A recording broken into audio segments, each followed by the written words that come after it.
अगर आप non computer science background से हो, आपको कोडिंग के बारे में कुछ भी चीज पता नहीं है, आपके पास कोई प्रोजेक्ट नहीं है, कुछ भी चीज नहीं है, तो कैसे आप एक सॉफ्टवेयर डेवलपर बन सकते हो? अगर आपके मन में ये क्वेश्चन आ रहा है कि क्या मैं सॉफ्टवेयर डेवलपर के लिए एलिजिबल हूँ, उसके लिए सारी चीज आज इस वीडियो में बात करेंगे। आपको एक एंटायर रोड मैप बताऊंगा, क्या क्या करना है, क्या सीखना है, कहाँ से प्रैक्टिस करना है, कहाँ पे अप्लाई करना है, सब कुछ बता दूंगा। So this video will be very very useful for all the non computer science students जो फ्यूचर में सॉफ्टवेयर डेवलपर बनना चाहते हैं। तो please watch the video until the end, but for that make sure to subscribe to my channel and also hit the like button. तो पहले हम बात करते हैं एक सिंपल सवाल का जवाब, ठीक है, कि अगर आप एक नॉन कंप्यूटर साइंस बैकग्राउंड से हो तो क्या आप सॉफ्टवेयर डेवलपर के लिए एलिजिबल हो? The answer is obviously yes. तो anyone with a simple coding knowledge can become a software developer. The next immediate question जो स्टूडेंट के दिमाग में आते हैं, इज इट डूएबल और am I capable from being a non computer science student? तो इसका आंसर देने से पहले मैं आपको एक सिंपल सा रियलिटी बता दूं। देखो, आप नॉन कंप्यूटर साइंस से हो and from a different background you want to switch to software development, जो कि कंप्यूटर साइंस का पार्ट है। तो you want to switch your background from one place to another. तो आपको इसके लिए एटलीस्ट थोड़ा बहुत जो स्किल्स रिक्वायर्ड है, जैसे कोडिंग एक डेफिनेट एक जनरल स्किल है। आपको कैसे डेटा स्ट्रक्चर एल्गोरिथम काम करते हैं, कैसे इंप्लीमेंट करते हैं, ये सारी चीजें अगर पता है तो this is enough to become eligible for the software development. ये मैं एलिजिबिलिटी की बात कर रहा हूँ। इसके बाद आप कौन सी कंपनी में सॉफ्टवेयर डेवलपर बनोगे, that depends on your skills. आप आपकी स्किल्स के ऊपर क्या काम करोगे। अच्छा, स्किल्स के लिए क्या क्या आपको रिक्वायर्ड है, उसके लिए हम एक ब्रॉड कैटेगरी में इस वीडियो को डिवाइड करेंगे। पहले आपको सीखना है प्रोग्रामिंग लैंग्वेज। तो प्रोग्रामिंग लैंग्वेज के अंदर आते हैं दो कैटेगरी ऑफ स्टूडेंट्स। एक है कोर ब्रांच के स्टूडेंट, एकदम बिल्कुल कोर ब्रांच, जैसे मैकेनिकल, सिविल, केमिकल, ऐसे कोर ब्रांच के स्टूडेंट। और एक दूसरे ब्रांच पे है सर्क्यूटल ब्रांच, जैसे electrical, electronics, instrumentation. I think these are all the branches in the circuital branch. तो इन दोनों ब्रांच का डिफरेंस क्या है? सर्क्यूटल ब्रांच में आपको कोडिंग भी सिखाया जाएगा as well as computer science की फंडामेंटल बहुत सारी चीजें, जैसे नेटवर्किंग सिखाया जाएगा, ऑपरेटिंग सिस्टम या डीबीएमएस का थोड़ा थोड़ा कांसेप्ट, एंड कोडिंग थोड़ा आपको हाई लेवल पे सिखाया जाएगा। मतलब अदर हैंड कोर ब्रांच पे क्या होगा, मैकेनिकल, सिविल, केमिकल पे, इसमें आपको कोडिंग एक राफ, एक इंट्रोडक्शन, जैसे आपके शायद फर्स्ट ईयर पे या फिर सेकंड ईयर पे हो सकता है, आप सी, सी प्लस प्लस, जावा कोई भी एक लैंग्वेज सीखोगे। इसके बाद आप कोडिंग रिलेटेड बहुत ज्यादा कुछ नहीं सीख पाओगे आपके एकेडमिक्स में, ठीक है। तो in that case what you have to learn, you first learn a programming language. अगर आप कोर ब्रांच से हो तो आपके एकेडमिक्स पे जो प्रोग्रामिंग लैंग्वेज सिखाया जाता है, just start with that language. अगर आपको सी सिखाया जाता है तो start with C programming only, ठीक है। आपको कोडिंग एग्जाम के लिए सीखना है सी प्लस प्लस और जावा। सी प्लस प्लस, जावा में मेनली लोग काम करते हैं, मेनली लोग कोड, जो कोडिंग एग्जाम होता है उसमें कोड करते हैं सी प्लस प्लस और जावा में। तो अगर आप सी सीखोगे you can easily switch to C plus plus. सीखने में आपको 2-3 हफ्ता लगेगा। I mean that's very easy to complete C plus plus from C, अगर आपकी सी नॉलेज है तो। Now the same thing will apply for the circuital branch. आप जो लैंग्वेज सीखा आपके एकेडमिक्स पे और जो लैंग्वेज के साथ साथ आपने कुछ काम किया, जैसे आप शायद कुछ प्रोजेक्ट भी बना सकते हो, आपकी फाइनल ईयर प्रोजेक्ट हो सकते हैं, आपकी कुछ इंटर्नशिप हो सकता है। तो जो लैंग्वेज में आप कंफर्टेबल हो, सी प्लस प्लस, जावा के बीच में, just stick to that language. Now एक दूसरा कैटेगरी का स्टूडेंट है जिसका कोडिंग के साथ कोई लेना देना रिश्ता नहीं है, and I mean they don't know any basic knowledge about coding. शायद एकेडमिक्स पे थे, उन्होंने ठीक से नहीं सीखा, तो उसके लिए मैं आपको रिकमेंड करूंगा पाइथन से स्टार्ट करो, क्योंकि it's an easy language. Python सीखना बहुत इजी है। अब एक छोटा बच्चा देखते हो ना, बहुत सारे छोटा बच्चा आजकल पाइथन से स्टार्ट करते हैं। Why? Because Python is very easy language, and बहुत सारे कंपनीज का कोडिंग एग्जाम, इंटरव्यू में पाइथन इजीली यूज कर सकते हो, उसमें कोई खास बात नहीं है। एंड पाइथन का और एक एडवांटेज है, आप डेटा साइंस में जाओगे तो पाइथन ऑब्वियसली यूज होगा। आप डेटा एनालिटिक्स पे जाना चाहते हो तो पाइथन यूज होगा। कंपनी में बहुत सारा इंटरनल काम पाइथन में यूज होता है। पाइथन का एक जेंगो फ्रेमवर्क है, फ्रेमवर्क के लिए भी पाइथन यूज होगा।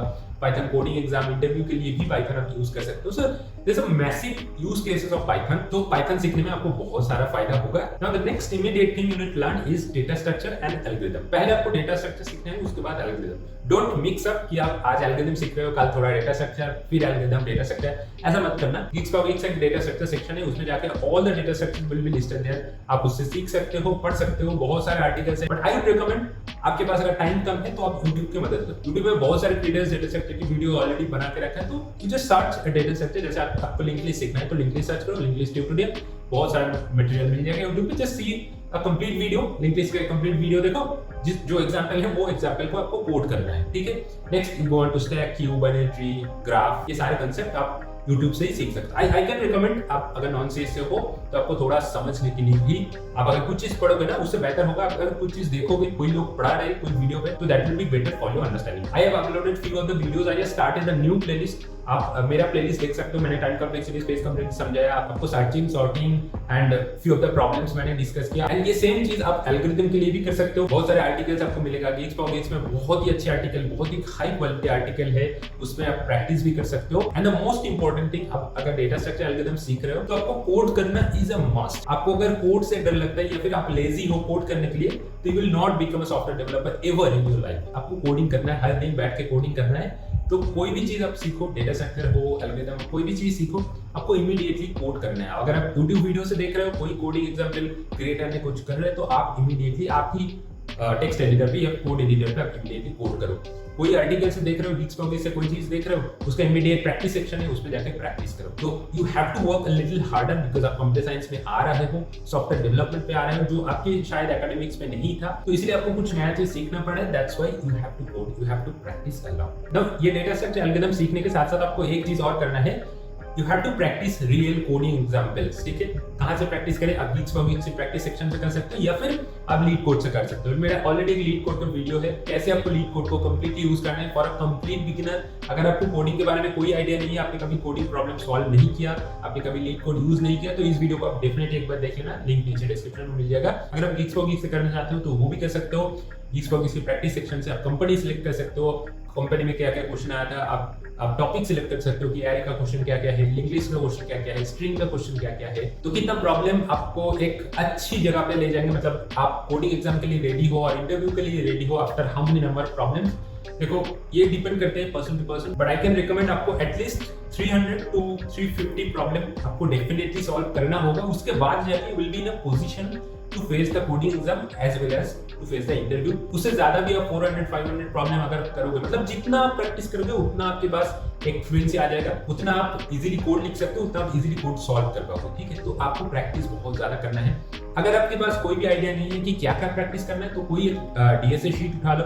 बहुत सारे क्रिएटर्स ने डीएसए शीट बना दिया, तो कोई भी डीएसए शीट आप रिलीजियसली फॉलो करो, क्या क्या क्वेश्चन है उसको देखो, एक बार में अगर नहीं होगा तो सॉल्यूशन देखो, कुछ सीखो, उसके बाद खुद जाके कोड करो। That's it. That's the simple process. You have to repeat again and again until you are fully comfortable and fully complete your data structure and algorithm syllabus. The next thing is your resume and project. क्योंकि देखो आप coding सीख रहे हो, आप language सीख रहे हो, बहुत कुछ सीख रहे हो, but this would not be sufficient to apply for the company. ठीक है, आपको उसके लिए एक रेज्यूमे चाहिए, एंड रेज्यूमे में कुछ लिखने के लिए आपको प्रोजेक्ट चाहिए या फिर कुछ एक्सपीरियंस चाहिए। ठीक है, तो प्रोजेक्ट यहाँ पे आपको एकदम टॉप क्लास, आपको बहुत सारे सॉफ्टवेयर डेवलपमेंट के फंडामेंटल, आपको ये टेक्नोलॉजी वो टेक्नोलॉजी करने की जरूरत नहीं है, because you are not from computer science background. तो रिक्रूटर के पास ये एक मैसेज जाता है कि you are not from computer science, तो आपको प्रोजेक्ट के लिए उतना इंपॉर्टेंस शायद नहीं भी दे सकते रिक्रूटर। तो एटलीस्ट आपको 2 से 3 easy to medium level project at least होना चाहिए। उसके लिए मेरा एक video 7 simple projects that you can make quite easily. अगर आपके पास कोई इंटर्नशिप एक्सपीरियंस है या फिर कोई अपनी ट्रेनिंग किया, उसमें बहुत कुछ टेक्नोलॉजी सीखा, जैसे वेब डेवलपमेंट सीखा, एंड्रॉइड सीखा,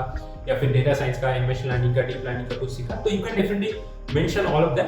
बट अगर आपको नहीं है तो भी काफी है, आपका कोडिंग अच्छा है, कोडिंग नॉलेज अच्छा है, because you are from a non computer science background, तो you are expected not to have a very good project. ठीक है, बट रेज्यूमे एक अच्छी बिल्ड होना चाहिए। रेज्यूमे के लिए आप YouTube से वीडियो देख लेना, because this is very important. क्योंकि आप अगर ऑफ कैंपस में अप्लाई करोगे, आपके पास अगर रेज्यूमे अच्छा नहीं है, तो your resume will not be shortlisted. ठीक है, आपके पास कोई कॉल नहीं आएगा for coding exam as well as interview. तो इसके लिए आपको रेज्यूमे स्ट्रांग होना चाहिए। रेज्यूमे कैसे बिल्ड करना है, बहुत सारे वीडियोस मिल जाएगा, उसे आप देख लेना। Next and the final thing is advance knowledge, जो कि एज आई ऑलरेडी सेड आपको प्रोजेक्ट जैसे हो, एडवांस नॉलेज जैसे web development, machine learning, deep learning, blockchain technologies, Android development, ये सारी चीज आपको होना नेसेसरी नहीं है। अगर है तो this would be added advantage, अगर नहीं है तो काफी है। डोंट जस्ट थिंक कि आपका ये प्रोजेक्ट नहीं है, आपका ये स्किल्स नहीं आता है, तो you will not become a software developer. नहीं, आपका अगर कोडिंग नॉलेज है तो आप definitely become a software developer. But हाँ, कुछ चीज आपको मैं रिकमेंड करूंगा, जैसे एटलीस्ट आपको कुछ वेब डेवलपमेंट के फंडामेंटल चीज सीखना जरूरी है at least at this point of time. क्योंकि देखो बहुत सारे लोग आपके साथ कम्पीट करेंगे, बहुत सारे लोग नॉन साइंस बैकग्राउंड से सॉफ्टवेयर डेवलपमेंट अप्लाई करोगे, तो अगर कोई रिक्रूटर आपको देखेंगे कि आपका कोडिंग नॉलेज अच्छा है, ठीक है, और कोई स्टूडेंट का भी कोडिंग नॉलेज अच्छा है, लेकिन वो स्टूडेंट ने कोई एक्स्ट्रा स्किल दिखाया कि मैंने ब्लॉकचेन सीखा, कि मैं वेब डेवलपमेंट सीखा, मैं ये सारे फ्रेमवर्क सीखा, आपने वो नहीं सीखा, तो you are not officially rejected, but preference आपसे वो स्टूडेंट को ज्यादा मिलेगा। दैट्स व्हाई ये स्किल्स होना जरूरी है क्योंकि आप इंडिया पे हो, इंडिया पे आपको पता ही है कितना ज्यादा कंपटीशन है एंड प्रोडक्ट बेस्ड कंपनी में सीट्स तो लिमिटेड ही होता है, तो कंपटीशन के लिए आपको ये सारी चीज सीखना पड़ेगा। बट आई कैन रिकमेंड, अगर आप वेब डेवलपमेंट सीखोगे तो इसके अलावा आपको अदर्स कोई स्किल जरूरत नहीं है। This is such a skill that will mostly be used in the industry as well as recruiter यही देखना चाहते हैं कि इसका वेब डेवलपमेंट स्किल कितना आता है। ठीक है, तो बस that's the overall road map that you have to follow. So thanks for watching this video. अगर वीडियो अच्छा लगा तो फिर लाइक करना एंड चैनल को सब्सक्राइब करना मत भूलना। मिलते हैं अगले वीडियो पर, टिल देन टेक केयर।